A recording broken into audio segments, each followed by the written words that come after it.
Hi guys, welcome back to a new episode of Crazy Gamers. Today in this video, I'm gonna show you how you can change your profile picture on Wordscapes.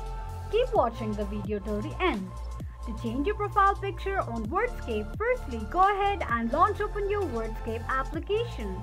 The home page of Wordscape application will appear on the screen.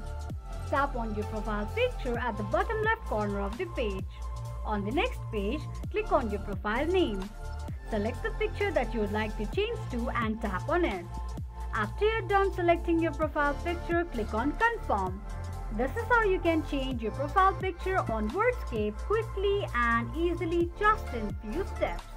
If you have any thoughts or queries, let us know in the comment section. Don't forget to subscribe to our channel. Also press the notification bell icon so that YouTube will notify you whenever we post a new video. I hope this video was helpful to you. Thank you so much for watching.